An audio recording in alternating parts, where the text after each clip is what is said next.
안녕하세요, 김호준입니다. 추경 예산에 대해 야당은 추경 요건이 되지 않는다면 반대합니다. 요건이 안 된다는 건 전쟁, 재해, 경기 침체, 대량 실업, 남북관계 등의 중대 변화에 해당이 되지 않는다는 겁니다. 그러니까 가장 시급한 현안을 실업으로 규정하고 이를 국가 중대 위기라고 여겨 추경 요건이라고 판단하는 현 정부의 자구 해석에 그 해석은 틀렸다고 동의하지 않는다는 겁니다. 그런데 그렇게 따지면 박근혜 정부 시절 모든 추경은 단 한 번도 요건이 안 됐습니다. 심지어 브렉시트를 명분으로 했지만 실제 브렉시트와 관련해 그 돈을 쓴 적도 없었죠.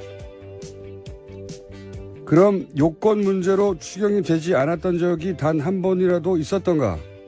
없었습니다. 그러나 이번 추경은 국채 발행하는 것도 아니고 10조 이상의 초과 세수가 배경입니다. 불경기에 더 거친 세수로 그 불경기에 대처하는 건 원래 국가 재정의 임무입니다.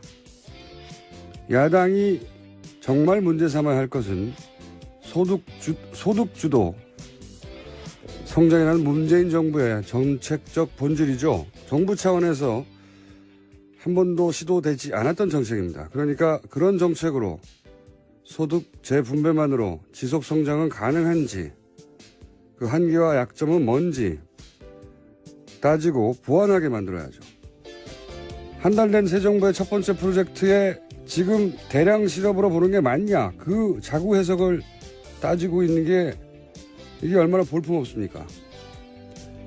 지금 야당 너무 못 싸웁니다. 잘 좀 싸웁시다. 김호준 생각이었습니다.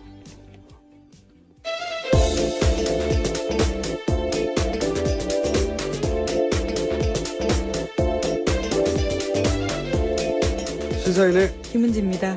네. 야당이 잘 못 싸워서 제가. 어제부터 계속 걱정을 하고 계신 것 같아서요. 아니, 이게 이제 잘 싸워야 서로, 시사 방송도 할 말이 많고요. 저희도 먹고 살고 그렇거든요. 아, 근데 이게 설득력이 떨어지는 쟁점으로 자꾸 싸우니까. 자, 첫 번째 뉴스는 뭡니까? 네, 청와대는 강경화 외교부 장관 임명을 가급적 빨리 매듭짓는다는 방침을 세웠습니다. 오는 29일 한미 정상회담과 다음 달 초 G20 정상회담 준비 때문에 외교부 장관 부재를 더 이상 방치할 수 없다라는 건데요. 이번 주 일요일 임명이 유력합니다.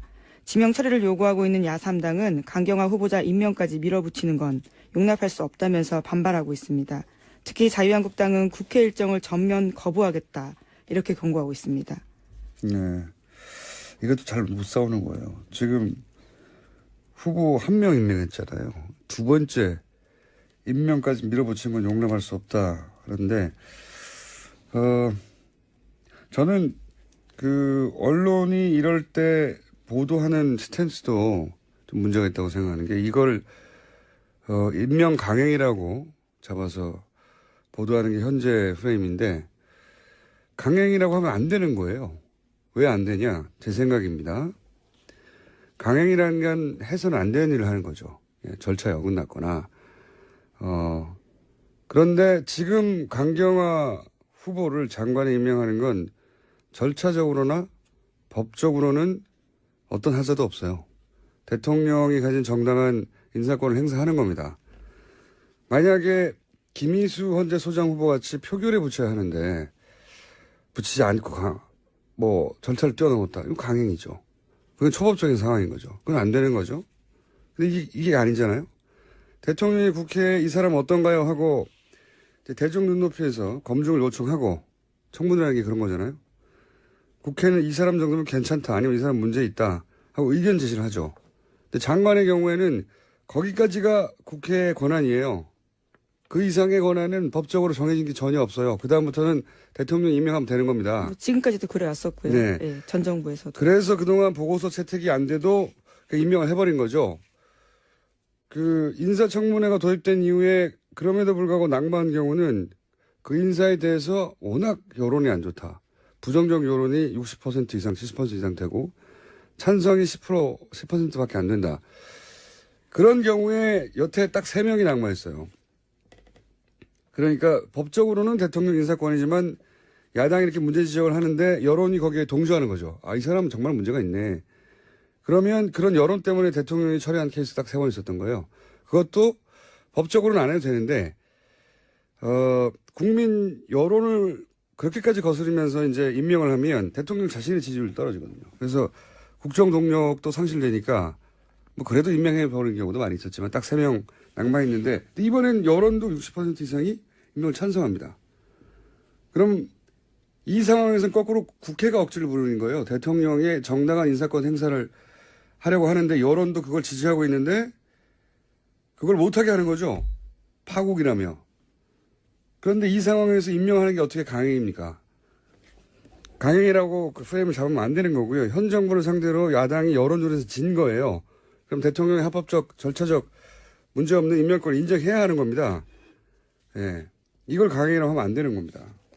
제가 보기에는 그래요. 이게 습관적으로 야당이 반대하면 강행이라고 하는데 뭐가 강행이죠? 야당이 잘 못 싸운다고 저는 봅니다. 계속해서. 예. 여론조사에서 지고 있고 여론조사에서 지고 있는 이유를 잘 모르는 것 같아요. 자, 다음 뉴스는요. 네, 어제는 전현직 인권대사 등 10명이 강경화 외교부 장관 후보자에 대한 지지 성명 발표했습니다.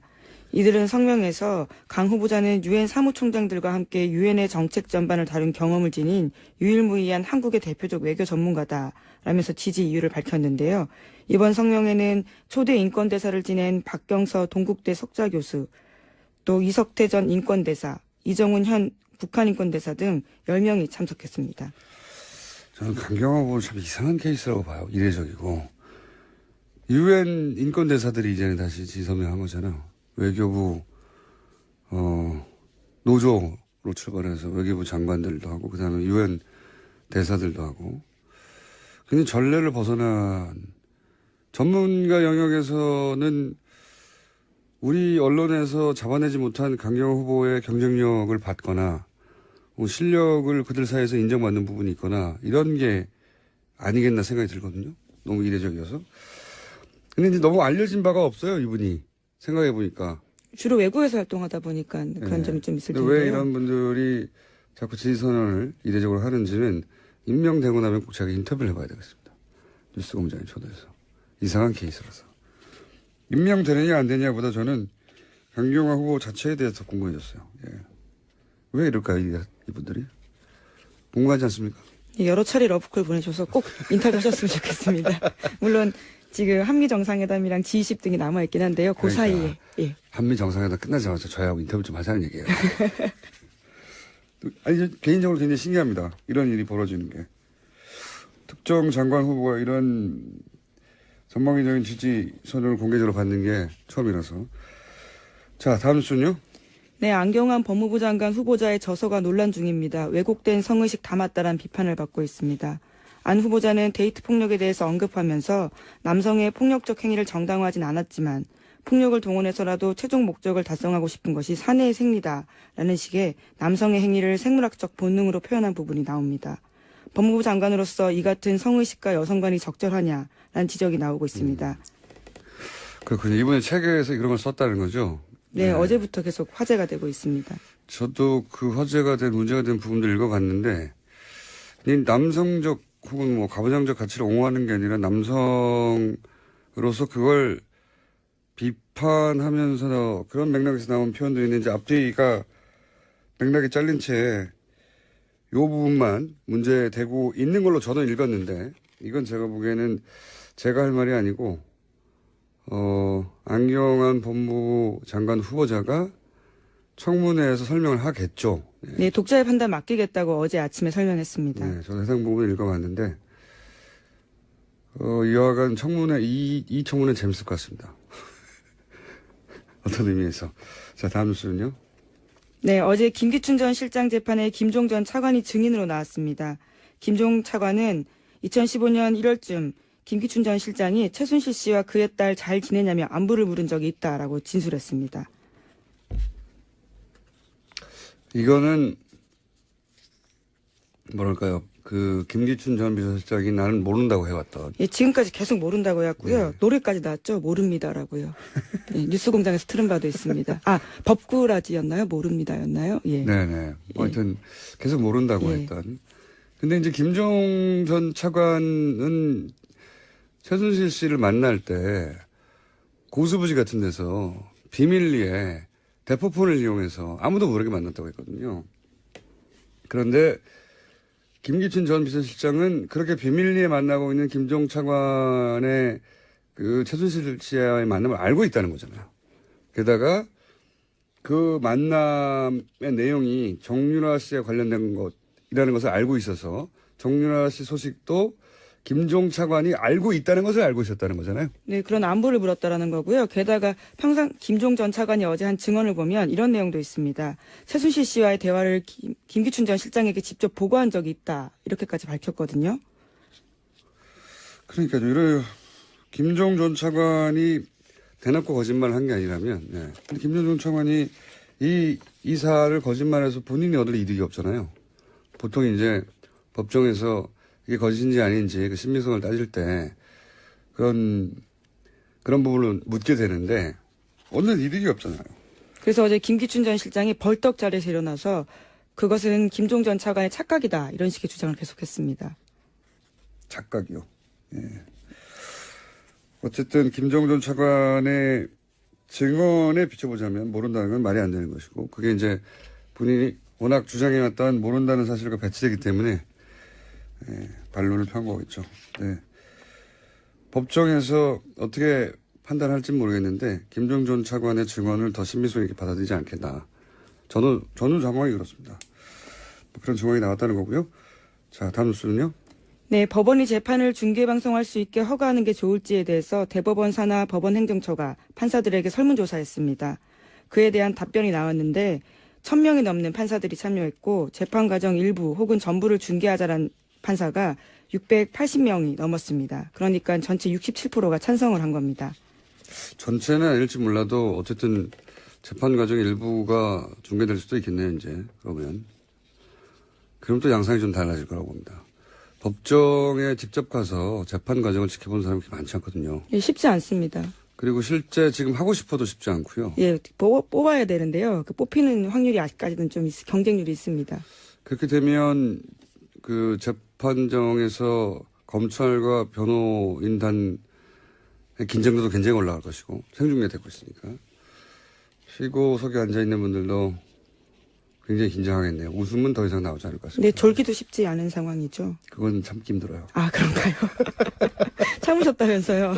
참기 힘들어요. 근데. 예. 그 자리도 좁고 계속 정자세에 앉아 있어서 졸지 않기 힘듭니다. 자, 다음 뉴스는요. 네, 정동춘 전 K스포츠재단 이사장이 재단 출연금 275억 원 등을 인출 시도했다라는 보도가 나왔습니다. K스포츠재단에 따르면 정 전 이사장은 올해 초 이사회에 해임당했는데 법원에다가 이에 대해서 가처분 신청 냈거든요.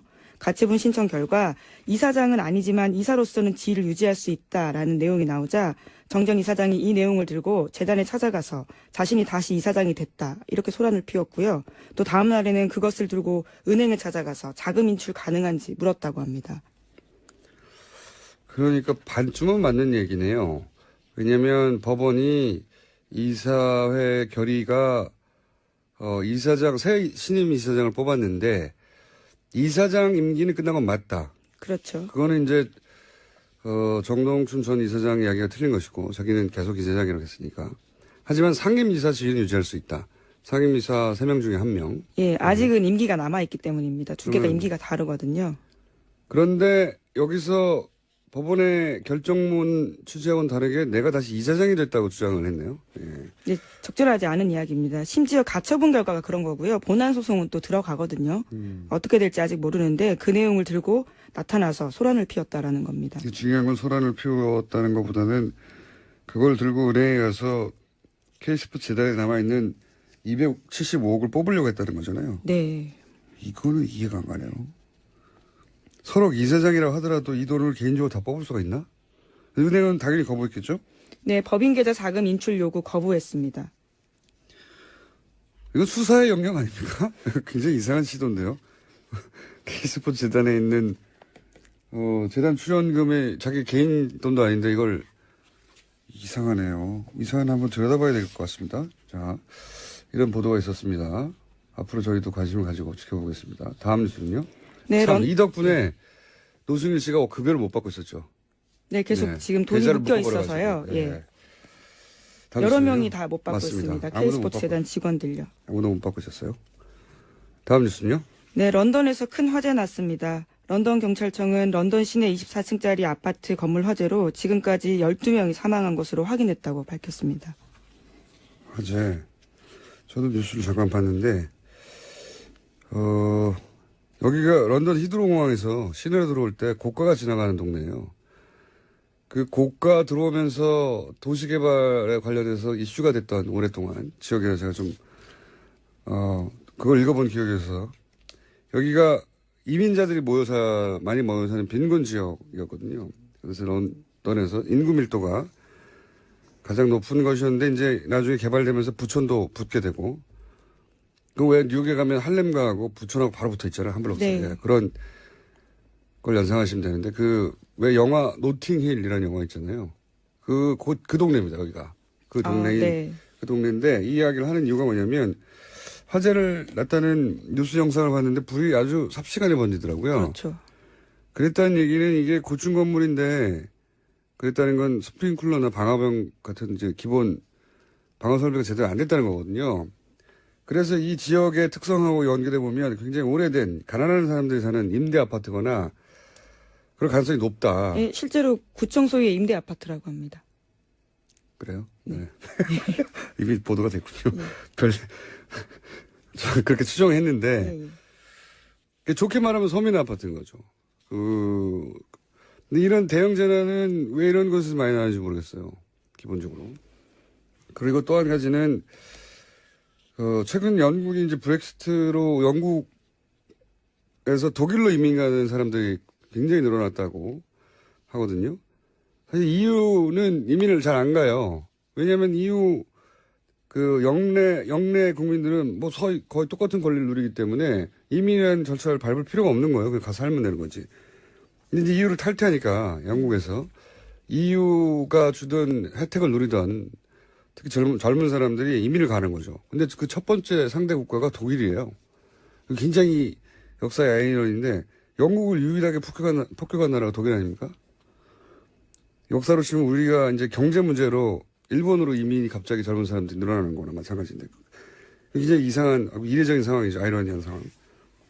그리고 이제 런던 테러도 이어지고 이런 화재도 나고 총체적으로 영국이 우리가 생각했던 그런 가장 최선진국 지위에서 몰락해 가고 있는 흉흉한 분위기죠. 네, 그런 징후로 읽혀져서 제가 언급을 좀 해봤습니다. 어쨌든 그 건물은 그 방화시설이 제대로 안 된 잘 못 사는 사람들이 사는 그래서 불이 삽시간에 번진 그런 비극이네요. 자, 제목 정도 하나 더 읽을 수 있을 것 같습니다. 네, 닷새 만에 세월호 3층에서 뼈 한 점이 추가 발견됐다고 합니다. 그렇군요. 이 문제는 저희가 따로 한번 다뤄야 되겠어요. 종합해가지고 워낙 띄엄띄엄 발굴되고 있고 그리고 현재 수습 상황도 굉장히 문제가 많다고 해요. 예. 열악한 부분도 클 테고요. 예, 굉장히 열악하고 그리고 하청, 재하청을 거쳐서 작업 환경도 굉장히 나쁘고 그렇다고 합니다. 날씨가 또 더워지다 보니까요. 더 힘들어지는 상황이라고 합니다. 자, 오늘은 여기까지 해야 될 것 같습니다. 지금까지 시사인의 김은지였습니다. 감사합니다. 오늘 다시 한번 더불어민주당의 안민석 의원이 출석을 안 하시고 지방에 가셨습니다. 안민석 의원은 지방에 계시고 자유한국당 김성태 의원은 스튜디오에 계십니다. 안녕하십니까? 예, 안녕하세요. 김성태입니다. 예. 안민석 의원님. 안녕하세요. 네, 불후의 명저, 끝나지 않은 전쟁의 저자 안민석 의원입니다. 의원님 지금 어디 계십니까? 여기 안 오시고. 아, 미안합니다. 지금 지방 청주에 그 특강이 있어서요. 특강? 네. 방송을 하고 특강을 잡으셔야죠. 아니, 근데 뭐 이 특강 신청에 세도해서 뭐 아침 저녁으로 지방 막 좀 다니고 있고요. 제 책을 이경재 변호사가 읽어서 감동을 받아서 법원에 점검물로 제출을 했다고 하네요. 네, 그건 알고 싶지 않고요. 의원님. 6세 인쇄 중입니다. 서점가를 강타했습니다. 안민석 의원은 이제 문재인 정권의 가장 또 중심적인 인물이면서 사선 의원으로 집권당 의원이지 않습니까? 집권당 의원이니까 뭐 방송 뭐 이렇게 전화로 하는 것 정도는 이해를 하셔야죠. 의원님, 근데 어제 의정 활동 때문에 어제 내려가신 게 아니고 책 팔러 내려가신 거예요? 그런 측면이 없지 않나 있어요. 근데 지난주 어틀도사가 누군지 알죠? 어틀도사가 없으니까 분위기 아주 좋았어요. 제가 없으니까. 어틀도사 가고 무줄도사 시대가 도래하는 듯한 느낌이었다고 할까요? 죽다 살아난 김성태 의원님도 모처럼 여유 있는 모습 보여주셨고요. 살아난. 뉴스공장 가족들도 쭉 아직 살아나신 건 아닌 것 같아요. 예? 예. 자, 알겠습니다. 뉴스공장 가족들도 쭉 안 넣길 바라는 눈치였어요. 아마 이거 눈치채고 후다닥 기국한 거 맞죠? 예, 의원님, 전화기 때문에 제가 발언 기회를 평상시에 10분의 1로 제한하겠습니다. 합의합시다. 시작합시다. 수요일 날은 목요일 아침에 여길 나오셔야죠. 아무리 책이 잘 안 팔린다고 하더라도 시급해도. 자, 잠깐 듣고 계시고요. 제가 없는 사이에 왜 새가 날아든다 시그널이 없어졌죠? 이러면 안 되는데. 누가 없앴나요, 이거? 김성태 의원님이 이거 항의해서 없어진 건가요? 이 김어준 공장장은 예. 우리 여기 PD님 말씀대로 이제는 제야의 음모론자가 아니라 여튼 정통 언론인으로서 이제 역할을 다 하셔야 됩니다. 그래서 새가 날아든다 정도에서 끝내는 겁니다. 본인은 어찌됐든 간에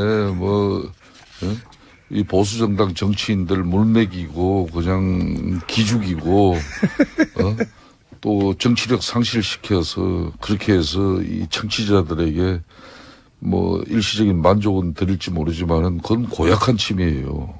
그만하세요 이제. 그러면 제가 다음 주부터 다시 살리는 것으로.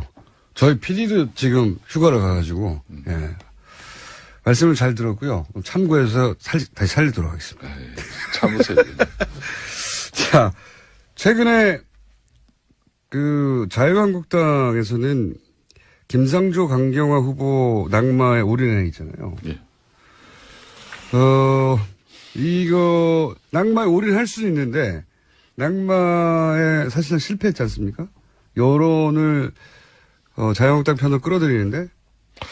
뭐 저는 기본적으로 대통령의 철학을 이해하고 또 공유하는 인사들, 뭐 또 선대위에서 활약한 그런 뭐 1등 공신들을 내각에 얼마든지 임명할 수 있다고는 봅니다. 그런 인사 방식이 소위 이제 뭐 코드 인사나 농공행상 보원 인사로 이렇게 죄송합니다. 비판은 받지만은 뭐 역대 정권마다 계속 있었던 것도 사실이고. 강경화 후보는 또 한편으로는 국정 운영의 추진력을 높이는 그런 장점도 있습니다. 보훈인사도 아니잖아요. 보훈인사도. 강경화 후보는. 그러니까 이 도덕적 흥결은 또 차원이 다른 문제예요. 네. 고위공직자의 도덕성은 국가의 명예하고도 이게 직결되고 또 혹시라도 발생할지 모르는 그런 비행위는 국민의 피해로 귀결됩니다. 그렇기 때문에 지난 정부 이야기를 꺼낸 것은 저도 뭐 별로 뭐 유쾌하지는 않습니다만은 지난 정부 초대 공정거래위원장으로 지명됐던 그 한만수 후보자 같은 경우는 세금 탈루 의혹과 대기업 변호 의혹 이 두 가지만으로 낙마를 했어요. 뭐 거기에 비하면은 김상조 후보는 뭐 의혹마도 드러난 의혹마도 7가지예요. 이 7가지 의혹 모두가 역대 어느 정권에서라도 낙마 사유에 해당하고 있습니다. 그렇지만은 이제 이분이 또 걸어온 길이 있고 또 우리 사회에 또 경제 정의와 또 사회적 불평등과 차별을 없애기 위한 그런 역할과 노력들이 그 흔적들이 있기 때문에 그나마 뭐 했다고 보는 건데 이런 일이 계속 이어져서는 안 되죠. 자, 안민석 의원님. 제가 볼 때는 이 인사의 발목을 잡으면서 국정공백의 연장을 위해서 몸부림치는 게 보수 정당의 절박한 내부 사정이 있다고 저는 보고 있어요. 어떤 사정이라고 보시나요? 왜냐면은 이 적폐청산위원회에 대한 두려움 때문일 거라고 저는 봅니다. 왜냐하면은 이 인사가 마무리되면은 다음 국면은 이제 적폐청산이 본격화 되지 않겠습니까? 대통령의 공약인 적폐청산위원회가 만들어지고 따라서 MB 4대강 비리 파헤쳐지고 최순실 재산 몰수 이런 부정부패 척결에 피바람이 몰아치는 것이 두려운 것이죠. 왜냐하면은 자유한국당이나 바른정당이든 대부분 친박과 MB 쪽 의원들이지 않습니까? 따라서 적폐청산위원회 반드시 반대할 것이고요. 아마 최소한 개혁의 동력이 떨어지는 시점까지 이 적폐청산위원회 구성을 최대한 늦추도록 해서 적폐청산을 무력화시키고자 할 거 아니겠습니까? 왜냐하면 자칫하면 MB가 구속될 수도 있고 최순실 재산이 몽땅 환수당할 판인데 적폐청산위원회 동의하지 않겠죠. 따라서 이 인사 정국을 최대로 길게 끌어가려는 그런 의도가 있다고 봅니다. 보수 정치인들은 부정부패 이런 과거 그냥 놔두고 앞으로 잘하자는 그런 주장인데요. 동의할 수 없고요. 어제의 범죄를 용서하는 것은 내일의 범죄에 용기를 주는 것이죠. 그건 의원님 말이 아니고 정치인들은 예. 까미의 말이지만요. 네. 예, 이 반성하지 않은 범죄자들을 용서하려고 국민들이 그 엄동설 안에 촛불을 들었겠습니까? 아직도 국민들이 무서운가 봅니다. 그러시면 안 되죠. 이렇게 이유를 분석했는데 어떻게 보세요? 저 다른 안민석 의원의 주장이나 또 문제 제기에 대해서는 뭐 상당한 부분 공감도 하고 또 반박도 합니다만은 조금 전에 그런 방식은 논리 비약이죠. 아무리 지금 이제 집권 여당이 되었다고 해서 안민석 의원마저도 그런 식으로 이렇게 옹호하는 것은 저는 맞지 않다고 봐요. 문재인 정권이 역대 어느 정권보다도 도덕성을 내세운 만큼 그에 상응하는 엄격한 잣대를 감내해야 하는 것이 이 문재인 정권의 숙명이에요.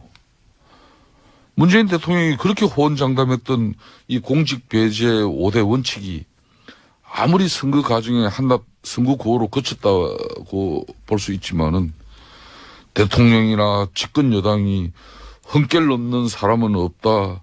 또 전 정부보다는 낫다. 비교할 걸 가지고 해야지. 비교할 게 없어서 전 정부 인사보다 낫다는 식의 그런 식으로 변명을 일관해서는 안 되는 것이죠. 그래서 또 네. 임명을 원하는 여론이 높다. 이런 식으로 지금 여론을 몰고 가는 것은 대의민주주의 체제에서는 국회는 국민 뜻을 모으고 또 그 뜻을 받드는 것이 마땅한 거예요. 뜻을 못 그렇게 맞지 해서 않습니까? 여론이 안 모인다. 그렇기 때문에 국민을 대신해서 부적격 공직자를 갖다 걸려내는 것도 이게 헌법과 법률에 정한 국회의 책무예요. 지금 그런데 제가 좀 더 언급하면은 이 대통령 정치를 통해서 지금 문재인 대통령 정권 초기에 지금 정말 잘하고 있어요. 이렇기 때문에 이 대통령이 의회를 통하지 아니하고 또 대중과 직접 소통하는 이런 정치 행태는 민중주의 그런 포퓰리즘의 전형적인 행태로 갈 수 있습니다. 그렇기 때문에 이게 여차 잘못하면은 그냥 국회 인사청문회 제도는 이거는 참고사항이고 뭐 임명권을 가진 대통령이 임명하면 그만이다 방식이라면은 역대 정권과 문재인 정권이 하나도 다를 게 없어진 겁니다. 그런 측면에서 저는 좀 심사숙고해 주시고. 김성태 의원님. 예. 아직도 국민들이 우스우시죠? 국민들은 인사청문회, 인사 이거 빨리 국면 마무리하고 국정 안정 찾아서 빨리 그 하루속히 적폐청산 이거 해서 부정부패 척결하는 이 과거 청산하고 그래서 새로운 나라, 새로운 미래 가자는 거거든요. 이 국민들의 목소리를 외면하면은 국민들이 또다시 화병 도져가지고 촛불 들고 광장으로 나갈 수도 있어요. 국민들을 우습게 아시면 안 돼요. 근데 이제 김성태 의원님은 이게, 장관들을 임명할 때 인사청문을 하는 이유는 국회 의견을 단순히 참가하는 게 아니라 보다 무겁게 받아들여라. 이게 정신이다. 이렇게 주장하시는 거거든요. 가령 김상조 위원장 지금 반대하지 않았습니까? 이분을 반대하는 것은 경제민주화 재벌개혁 반대하는 것이거든요. 이분을 통해서 대한민국이 재벌을 새롭게 거듭나게 하려는 그런 취지인데 이런저런 이유로 발목 잡으면서 국민들에게 마치 반대를 위한 반대. 저 보수 정당들은 국정공백 이 책임이 있지 않습니까? 최순실 국정농단으로 해서 생긴 이 국정공백의 오히려 연장을 위해서 몸부림치구나. 국민들은 그렇게 보죠. 국민들이 얼마나 독특합니까? 그리고 이 인사청문회 이후에 적폐청산위원회 이 국면을 두려워해서 저렇게 반대를 위한 반대하면서 문재인 대통령 지금 국민들 90% 잘한다고 지지를 받는데 문재인 대통령 저 반복을 잡구나. 지금은 여야가 함께 힘을 모아가지고 과거에 대한 적폐를 청산하는 이 일을 빨리 지금 서둘러야 되는 거죠. 바람 불 때 연날려야 되는 거죠. 그렇게 좀 도와주세요. 김 대통령이 나서셔서. 예, 안민석 의원님 말씀 저도 존중합니다. 이 문재인 대통령의 파격적인 인사나 또 그 인사를 통해서 드러나는 계획에 대한 의지는 분명히 박수받아서 박수받고 또 존중되어져야 됩니다. 그렇지만은 위장 전입을 비롯한 그런 의혹이라든지 특히 이런 청문회 과정에서 거짓 해명으로 일관하면서 이런 내용들은 국민 정서상으로도 받아들이기 상당히 어려운 부분이 나오고 있거든요. 근데 받아들였어요, 국민들이. 여론이. 그러니까 제가 조금 전에 이야기했지 않습니까, 공장장님. 예. 국민 여론 물론 중요합니다. 그렇지만은 헌법과 법률이 보장되어 있는 그런 이 청문회 과정, 이 절차를 또 우습게 받아 넘기는 그것도 더 큰 문제가 되는 거예요. 이 절차를 받아들였죠, 다. 절차를 받아들이고 나서 국민 여론이 괜찮다고 여론조사 상으로는 판정을 내렸잖아요. 그러면 야당도 동의하지는 않지만 국민 여론이 그렇다면 대통령이 합법적인 인사권을 행사하는 것에서 더 이상 할 수 있는 게 없지 않습니까? 그러니까 공장장님 대통령께서 국민 여론과 지지가 지금 높습니다. 그렇기 때문에 이 대통령 정치를 통해서 정권이 직접 전국의 이니시티브를 주도하면서 특히 막 이런 국회 헌법에서 보장된 이런 청문회 그러니까 공직자들 이런 검증제도 이 자체를 갖다 우습게 여겨버리면은 큰 할을 부르는 거예요. 박근혜 정권이 왜 처음부터 이게 불통 국민들과 소통하지 않는 저항적 권력을 행사했기 때문에 결론은 국민들로부터 벌어진 거예요. 조금 전에 김성태 의원님께서 위장전입 말씀하셨는데요. 네. 최근에 우리 여야 의원들 한 10분 정도가 모여서 뭐 수다 아닌 수다 뜨는 그런 자리가 있었는데요. 딱 한 사람만 빼놓고 전부 다 위장전입을 다 했다고 그러더라고요. 뭐가 머무든 게 나무른다고. 자, 안민석 의원님. 자, 요 부분은 정확하게 합시다. 이 방송 이후에 뭐 어떤 행식으로 뭐 신상을 털기 좋습니다만은 뭐 저는 그렇습니다. 저는 두 자식 키우면서 딸의 우리 지역에서 내가 한 번도 위장 전입한 사실이 없어요. 그러니까 10명의 의원들을 모아가지고 한 명만 제외하고 그 의원이 누군지 모르지만 9명의 의원들이 그럼 다 자식들 키우면서 위장 전입하고 그걸 대부분 다 여러 가지 이런저런 이유는 틀렸지만은 이런저런 이유로 해가지고 위장 전입을 대부분 다 했어요. 그건 의원들만 아니라 많은 국민들이 그렇게 하는데요.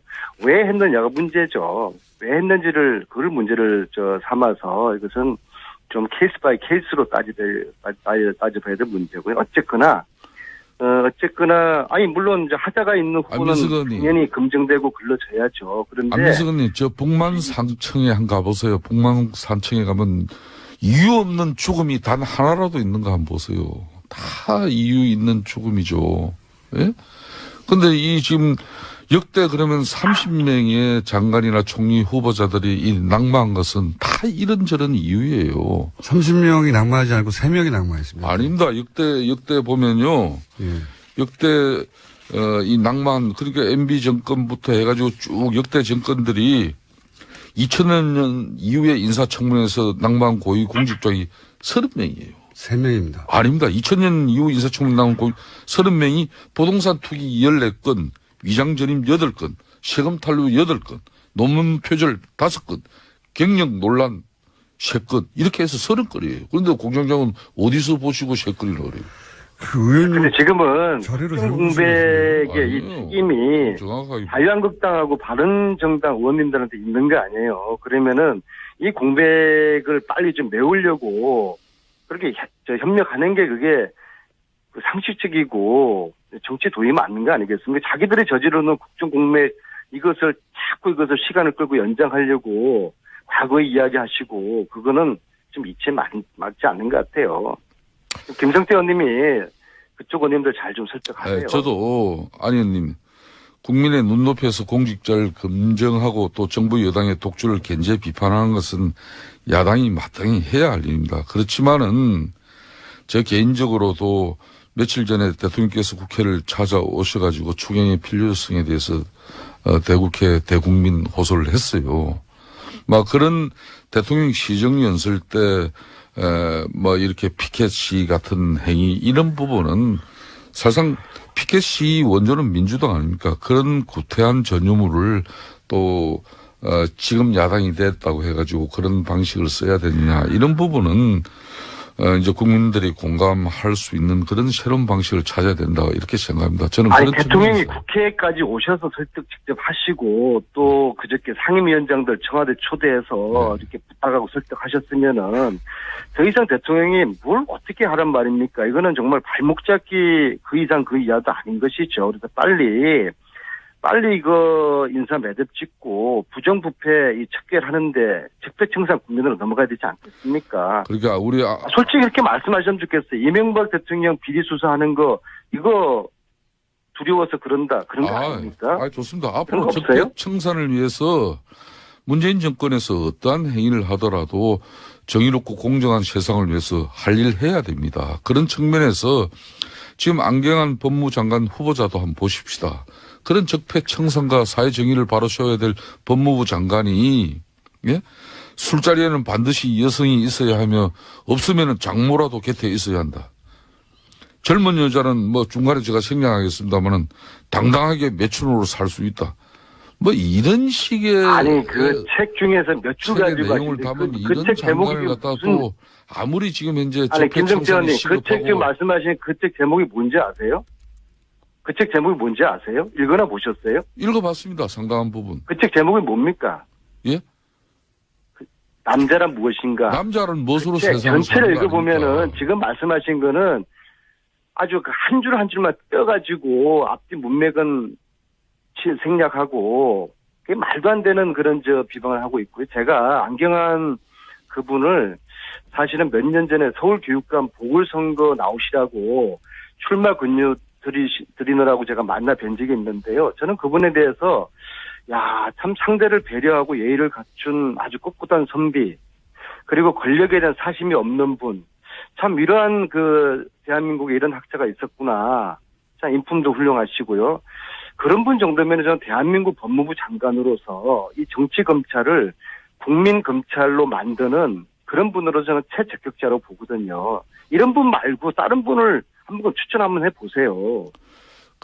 안민석 의원님 말씀 대체로 존중합니다만은 지금 이 안경환 법무장관 후보자나 조대엽 지금 장관 후보자 같은 경우에는 사실상 문재인 대통령의 공식 팬카페인 그 문팬에서도 이분들 전력에 대해서 부정적인 글이 많이 올라오고 있는 실정입니다. 그렇기 때문에 지금 안민석 의원님 말씀처럼 정말 앞으로 법무부 장관 같은 경우 고용노동부 장관 같은 경우 비정규 문제 해결과 또 우리 사회의 정의를 위해서 얼마나 중요한 부처 장관들입니까?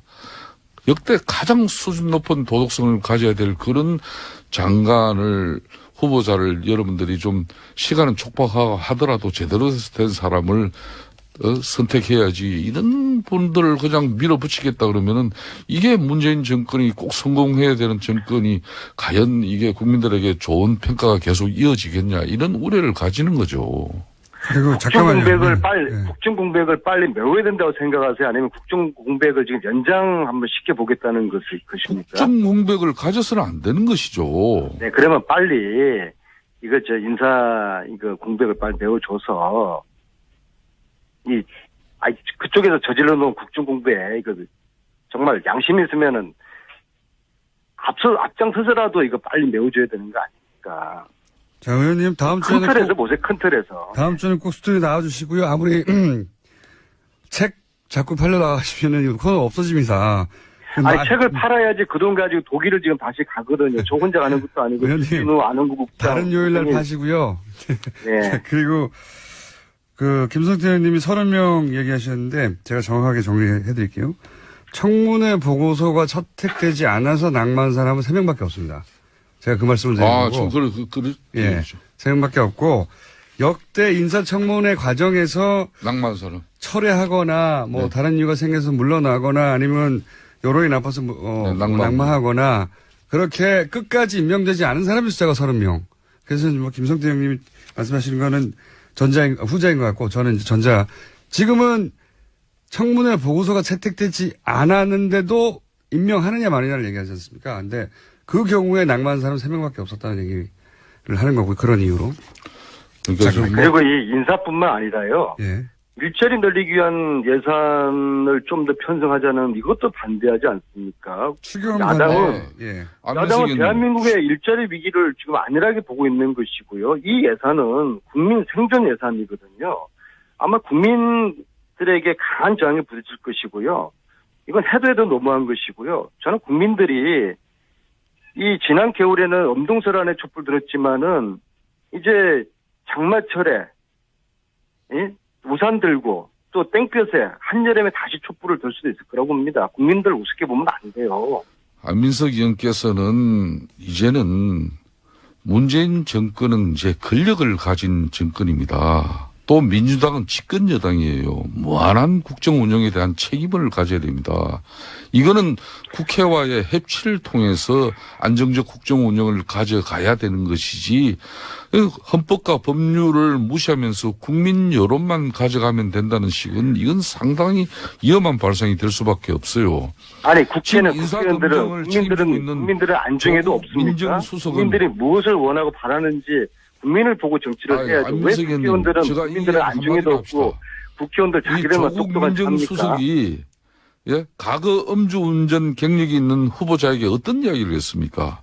청문회 대상조차 될 수 없는 사람이라고 강하게 비난했던 분이에요. 또 그때 민주당 야당 시절도 음주운전은 용서받지 못할 그런 살인 행위라고까지 했어요. 음주운전이요? 네, 음주운전. 그렇게 어떻게 한순간에 이렇게 뒤바뀔 수 있습니까? 청문회 대상조차 될 수 없는 용서받지 못할 사람을 이젠 대놓고 후보자로 계속 지명하고 있고 그 후보자를 갖다가 국회에서 제대로 청문 검증하면은 이건 국정 운영의 발목을 잡는 것처럼 이렇게 매도해버리면은 이거는 올바른 그런 주장이 아니라고 저는 보고 있어요. 교육부 장관 후보자는 논문을 표절하고 또 국방부 장관 후보자는 방산업체에 자문을 하고 법무부 장관 후보자는 버젓이 범법행위 저질러 공직자라는 반드시 지켜야 할 직업적 윤리저마저도 저버린 그런 상황이 나오고 있는데 이걸 옹호하는 것은 제가요 맞지 않다고 봐요. 잘못된 것은 잘못된 거고 그렇지만은 동의합니다. 그 말씀 맞는 말이고요. 음주운전 논문 표절 다 문제 있고 잘못된 것이죠. 이런 분들 그렇게 함부로 그 후보로 지명하면 안 되는 거고요. 하지만 그것보다 지금 현재 더 큰 대의라는 게 있잖아요. 이 국정 공맥을 빨리 메우고 나라를 빨리 안정화시켜야 될 거 아닙니까? 국민들이 지난 한 7, 8개월 가까이 동안에 이 나라가 이게 나라 꼴이 말이 아니었잖아요. 그래서 이거 빨리 이 혼란을 빨리 안정화시키는 이것이 지금 이 시기에는 큰 대의 명분이지 않습니까? 네, 안민석 의원님 말씀 저는 전적으로 동의합니다. 대통령께서 지명한 후보자들이 웬만한 사유라든지 또 문제에 대해서는 야권에서도 저는 협조를 해야 됩니다. 인수위도 없이 이 제대로 준비하지도 못할 그런 엄중한 상황 속에서 출범한 정권이기 때문에 웬만하면 저는 협조해야 된다고 보는 사람입니다. 그렇지만은 국민적 상식적으로 또 문재인 정권의 이런 도덕성을 기본으로 한 앞으로 이 정의롭고 공정한 세상을 가져가는데 조금이라도 장애가 되는 그런 강요들에 대해서는 너무 그렇게 후한 점수를 줄 필요는 없어요. 대러 야당이 올바르게 지적하면 그걸 수용하고 다음에 이렇게 우리가 추천하는 이런 후보자에 대해서 좀 빨리 인사검증을 마쳐서 국정 운영의 공백을 좀 메꿀 수 있도록 협조해달라. 이렇게 하는 게 맞지 않겠습니까? 저는 그렇게 협조해야 된다고. 자유한국당이 지금 대중적으로 보여주고 있는 행보의 이미지는 단 하나도 찬성하지 않는다거든요. 저는 그래서는 안 된다고 봅니다. 근데 그렇지 않았습니까? 아니요, 그렇지 않습니다. 김동연 경제부총리 같은 경우는 그런 부분 같은 경우는 정말 저는 문재인 대통령께서 경제부총리 인사 정말 잘했다고 봅니다. 그리고 최순실 재산 몰수하자는 법 서명에도 김성태 의원님 빼고는 자유한국당에서는 단 한 분도 찬성하지 않아요. 이게 도대체 국민들을 얼마나 우습게 보기에 그거는 그러시는 겁니까? 안 의원님 그 말씀은 또 나중에 하고 안민석 김성태 의원입니다. 협조할 거는 협조하겠습니다. 안녕하세요. 김호준입니다. 추경 예산에 대해 야당은 추경 요건이 되지 않는다면 반대합니다. 요건이 안 된다는 건 전쟁, 재해, 경기 침체, 대량 실업, 남북관계 등의 중대 변화에 해당이 되지 않는다는 겁니다. 그러니까 가장 시급한 현안을 실업으로 규정하고 이를 국가 중대 위기라고 여겨 추경 요건이라고 판단하는 현 정부의 자구 해석에 그 해석은 틀렸다고 동의하지 않는다는 겁니다. 그런데 그렇게 따지면 박근혜 정부 시절 모든 추경은 단 한 번도 요건이 안 됐습니다. 심지어 브렉시트를 명분으로 했지만 실제 브렉시트와 관련해 그 돈을 쓴 적도 없었죠.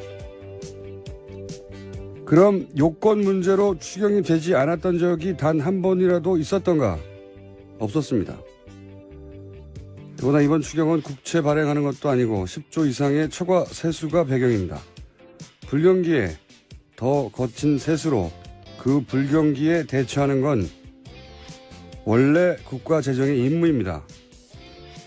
야당이 정말 문제 삼아야 할 것은 소득주도 성장이라는 문재인 정부의 정책적 본질이죠. 정부 차원에서 한 번도 시도되지 않았던 정책입니다. 그러니까 그런 정책으로 소득 재분배만으로 지속 성장은 가능한지, 그 한계와 약점은 뭔지 따지고 보완하게 만들어야죠. 한 달 된 새 정부의 첫 번째 프로젝트에 지금 대량 실업으로 보는 게 맞냐, 그 자구 해석을 따지고 있는 게 이게 얼마나 볼품없습니까? 지금 야당 너무 못 싸웁니다. 잘 좀 싸웁시다. 김호준 생각이었습니다.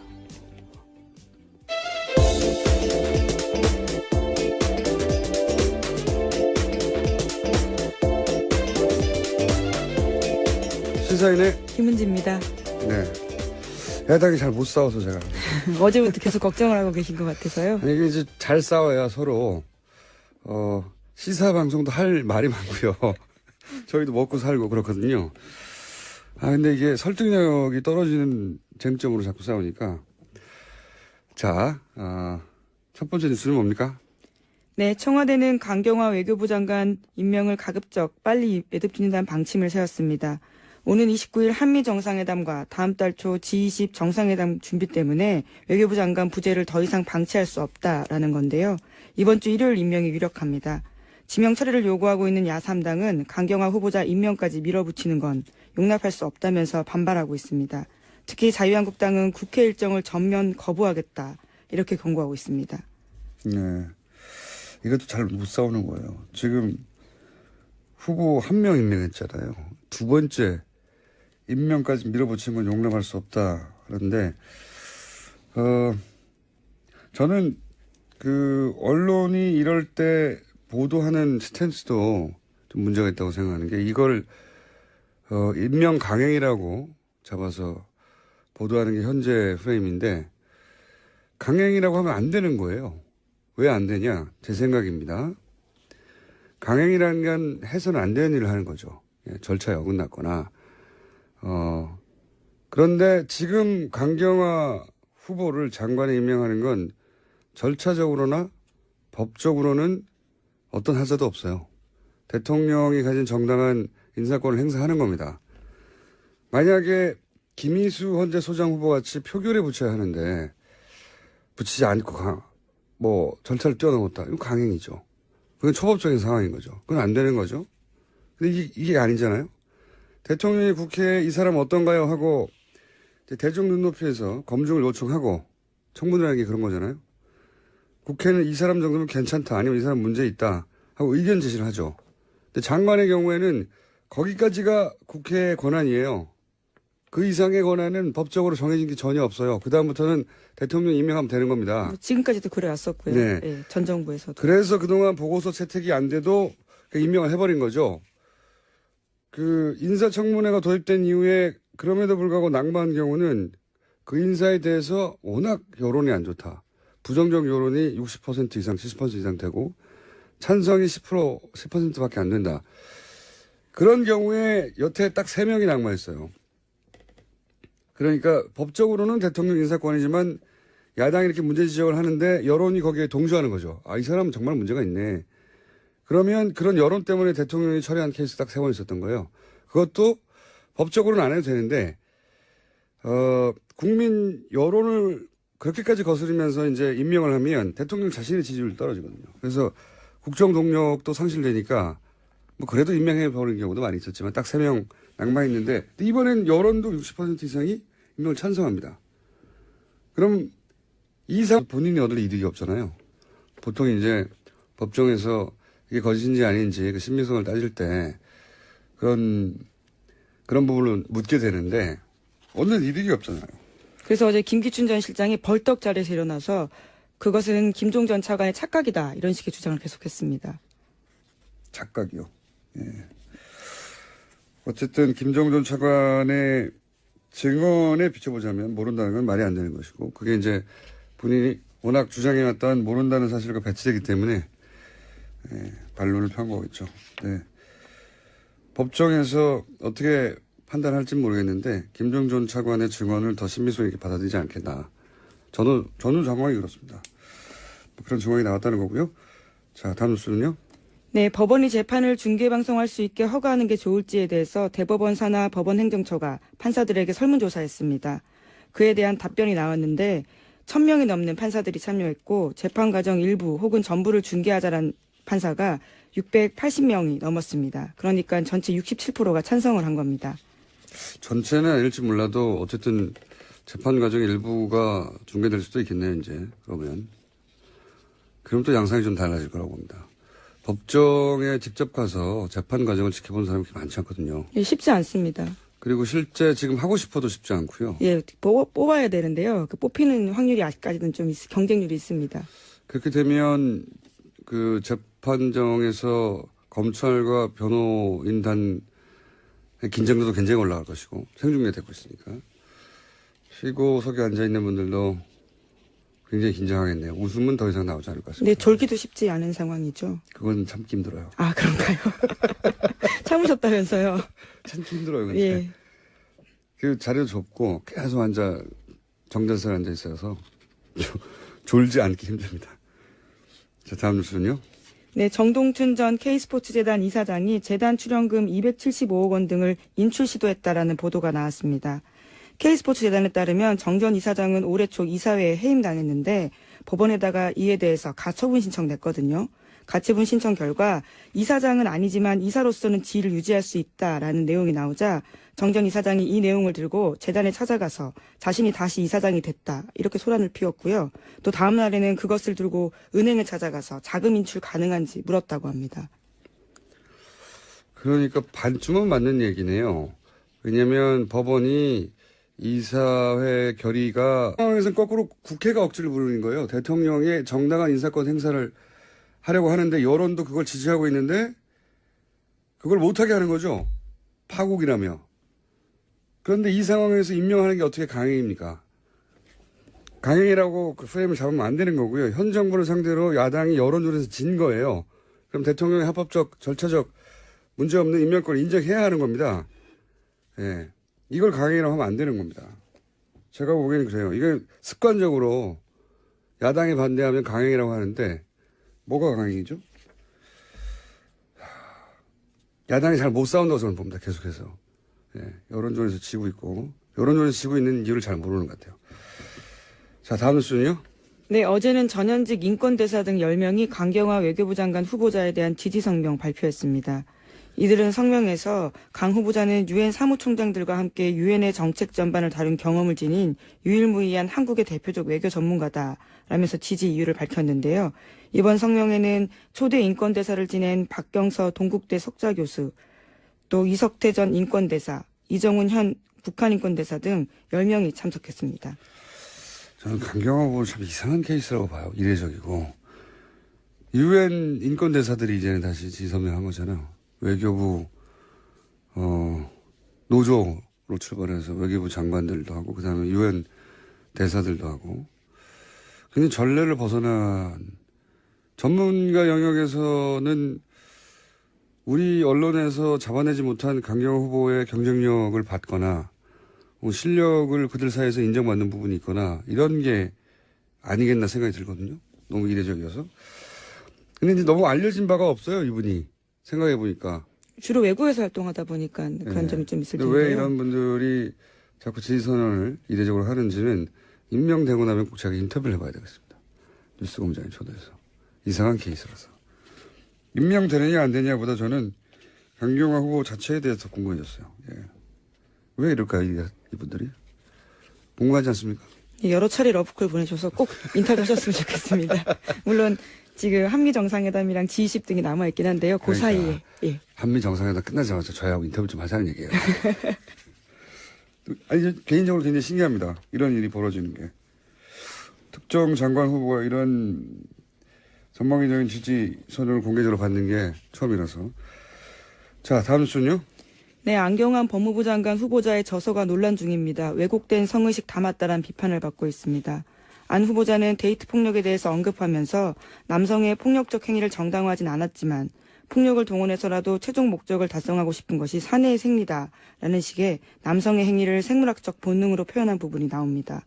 법무부 장관으로서 이 같은 성의식과 여성관이 적절하냐라는 지적이 나오고 있습니다. 그렇군요. 이번에 책에서 이런 걸 썼다는 거죠? 네, 어제부터 계속 화제가 되고 있습니다. 저도 그 화제가 된 문제가 된 부분들 읽어봤는데 이 남성적 혹은 뭐 가부장적 가치를 옹호하는 게 아니라 남성으로서 그걸 비판하면서 그런 맥락에서 나온 표현들이 있는지 앞뒤가 맥락이 잘린 채 이 부분만 문제되고 있는 걸로 저는 읽었는데 이건 제가 보기에는 제가 할 말이 아니고 안경환 법무부 장관 후보자가 청문회에서 설명을 하겠죠. 네, 독자의 판단 맡기겠다고 어제 아침에 설명했습니다. 네, 저도 해당 부분을 읽어봤는데 이와간 청문회 이 청문회 재밌을 것 같습니다. 어떤 의미에서. 자, 다음 뉴스는요. 네, 어제 김기춘 전 실장 재판에 김종 전 차관이 증인으로 나왔습니다. 김종 차관은 2015년 1월쯤 김기춘 전 실장이 최순실 씨와 그의 딸 잘 지내냐며 안부를 물은 적이 있다라고 진술했습니다. 이거는 뭐랄까요. 그 김기춘 전 비서실장이 나는 모른다고 해왔던. 예, 지금까지 계속 모른다고 해왔고요. 네. 노래까지 나왔죠. 모릅니다라고요. 예, 뉴스공장에서 들은 바도 있습니다. 아, 법구라지였나요? 모릅니다였나요? 예. 네네. 하여튼 계속 모른다고 예. 했던. 근데 이제 김종 전 차관은 최순실 씨를 만날 때 고수부지 같은 데서 비밀리에 대포폰을 이용해서 아무도 모르게 만났다고 했거든요. 그런데 김기춘 전 비서실장은 그렇게 비밀리에 만나고 있는 김종 차관의 그 최순실 씨와의 만남을 알고 있다는 거잖아요. 게다가 그 만남의 내용이 정유라 씨와 관련된 것이라는 것을 알고 있어서 정유라 씨 소식도 김종 차관이 알고 있다는 것을 알고 있었다는 거잖아요. 네, 그런 안부를 물었다라는 거고요. 게다가 평상 김종 전 차관이 어제 한 증언을 보면 이런 내용도 있습니다. 최순실 씨와의 대화를 김기춘 전 실장에게 직접 보고한 적이 있다. 이렇게까지 밝혔거든요. 그러니까요. 이래요.